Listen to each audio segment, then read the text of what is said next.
Hello, I'm Dr. Nityanand Rao Patil. As a consultant in critical care medicine, I've seen remarkable medical progress. But sepsis remains a silent, deadly threat. Sepsis can arise from something as simple as a cut or a urinary tract infection, affecting anyone at any age. It's not a disease, but a dangerous overreaction by your body to infection. I've witnessed both recoveries and tragedies in the ICU, often depending on how quickly sepsis was recognized. That's why awareness is so crucial. Sepsis isn't just a medical issue, it's something everyone should understand. By learning the warning signs, you can protect yourself and your loved ones. This isn't about fear, it's about empowerment. Awareness can mean the difference between recovery and tragedy. Today, we'll break down what sepsis is, how it develops, how it's treated, and most importantly, how you can prevent it. My goal is to give you clear, reliable information. By the end, you'll be better prepared to recognize and respond to sepsis. Knowledge truly is a powerful form of medicine. To understand sepsis, we need to start with infections. Infections happen when germs, bacteria, viruses, or fungi enter the body and multiply. Usually, our immune system handles these invaders without us noticing. Think of a small cut, your body heals it, fighting off germs. Infections can occur anywhere: lungs, pneumonia, bladder, UTI, skin, or even the abdomen. When germs get past our defenses, the immune system sends white blood cells to fight back, causing redness, swelling, and pain. Fever is another sign. Your body's way of making life tough for germs.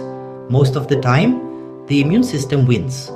But sometimes, the infection is too strong, or the immune system is weakened by age, illness, or treatments. The infection can then spread, entering the bloodstream and traveling throughout the body. This is the tipping point when a simple infection can become something much more dangerous. It's no longer a local problem, it's about to become a body-wide crisis. That's where sepsis begins. Sepsis is your body's extreme, life-threatening response to infection. Normally, your immune system targets germs, but in sepsis, it goes into overdrive and starts damaging your own tissues and organs. Chemicals released to fight infection trigger widespread inflammation, causing leaky blood vessels and clots that disrupt organ function. The real danger isn't the infection itself, but your body's overwhelming response. Sepsis can develop from any infection: pneumonia, kidney infection, even a dental abscess. Recognizing sepsis early is critical. Watch for confusion, extreme sleepiness, rapid heartbeat, low blood pressure, fast breathing, fever or chills, severe pain, and clammy or discolored skin. These symptoms can be subtle and may look like the flu, but the combination and severity are key, especially if there's a known infection. If someone with an infection suddenly gets much worse or shows these signs, seek medical help immediately. Don't hesitate to ask, could this be sepsis? Using the word helps healthcare teams act fast. Early recognition and action save lives.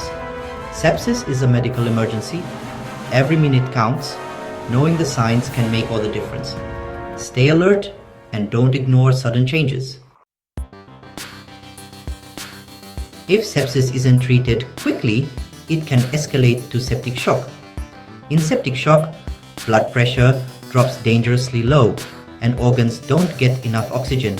The body's plumbing fails, blood vessels leak, and the heart can't keep up. This leads to confusion, unconsciousness, weak pulse, and cold pale skin. A true emergency. If it continues, multiple organs can fail. Kidneys stop making urine, lungs can't oxygenate blood, and the liver can't clear toxins. At this stage, patients need intensive care. Machines may breathe for them, filter their blood, and support their organs. Even in severe cases, recovery is possible with aggressive ICU care.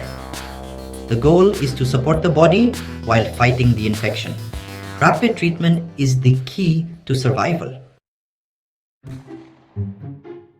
Diagnosing sepsis is challenging because its symptoms mimic other illnesses. There's no single test. Doctors piece together clues from your story, exam and lab results. They look for high heart rate, fast breathing, fever or low temperature, and confusion. Blood tests check for infection, inflammation, and high lactate, a sign organs aren't getting enough oxygen. Finding the infection source is crucial. Chest x-rays, urine tests, or scans may be needed. Samples are sent to the lab to identify the germ and choose the right antibiotic. Doctors use scoring systems, like the SOFA score, to assess organ function and risk. These tools help guide urgent decisions, like moving a patient to the ICU.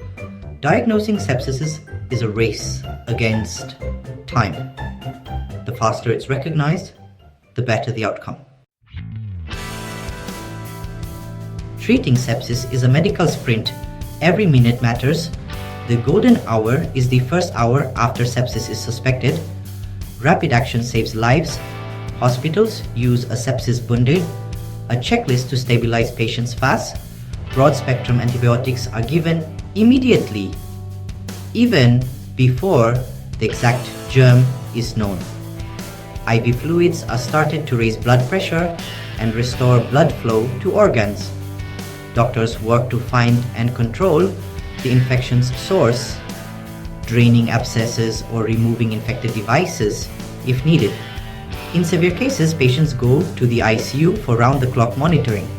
If fluids aren't enough, medications called vasopressors help raise blood pressure. Machines may support breathing or filter blood if organs fail. The ICU team keeps the patient stable while the body fights back. Fast, coordinated care is the difference between life and death. Surviving sepsis is a huge victory, but recovery can be long and difficult. Many survivors face post-sepsis syndrome, fatigue, weakness, joint pain, and brain fog. Simple tasks may feel exhausting, and memory or concentration can suffer. Anxiety, depression, and PTSD are common after life-threatening illness. Physical and occupational therapy help rebuild strength and independence. Support from family, friends, and healthcare professionals is vital. Talking to a therapist or joining a support group can make a big difference.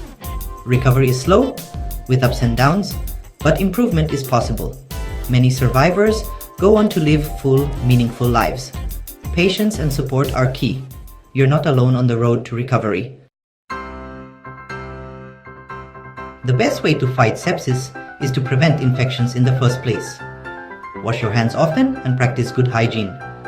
Stay up to date on vaccinations, especially for flu, pneumonia, and COVID-19. Care for wounds properly, clean cuts, use antibiotic ointment, and watch for infection. Seek medical help if a wound gets red, swollen, or painful. Manage chronic conditions like diabetes or lung disease to keep your immune system strong. Prevention is a team effort. Work with your healthcare provider. Simple steps can dramatically lower your risk of sepsis. We have covered the journey from infection to ICU and back. The most powerful tool against sepsis is awareness. Know the warning signs: confusion, severe pain, fever or chills, clammy skin, shortness of breath, and rapid heartbeat. If you see these signs in someone with an infection, act fast. Don't wait. Ask, could this be sepsis? It could save a life. Prevent infections with good hygiene and vaccines. Seek prompt care for any infection. Share what you've learned with family and friends. The more people who know, the more lives we can save. Sepsis is serious, but together we can fight it. Thank you for learning about this vital topic. Stay safe, stay healthy, and stay informed.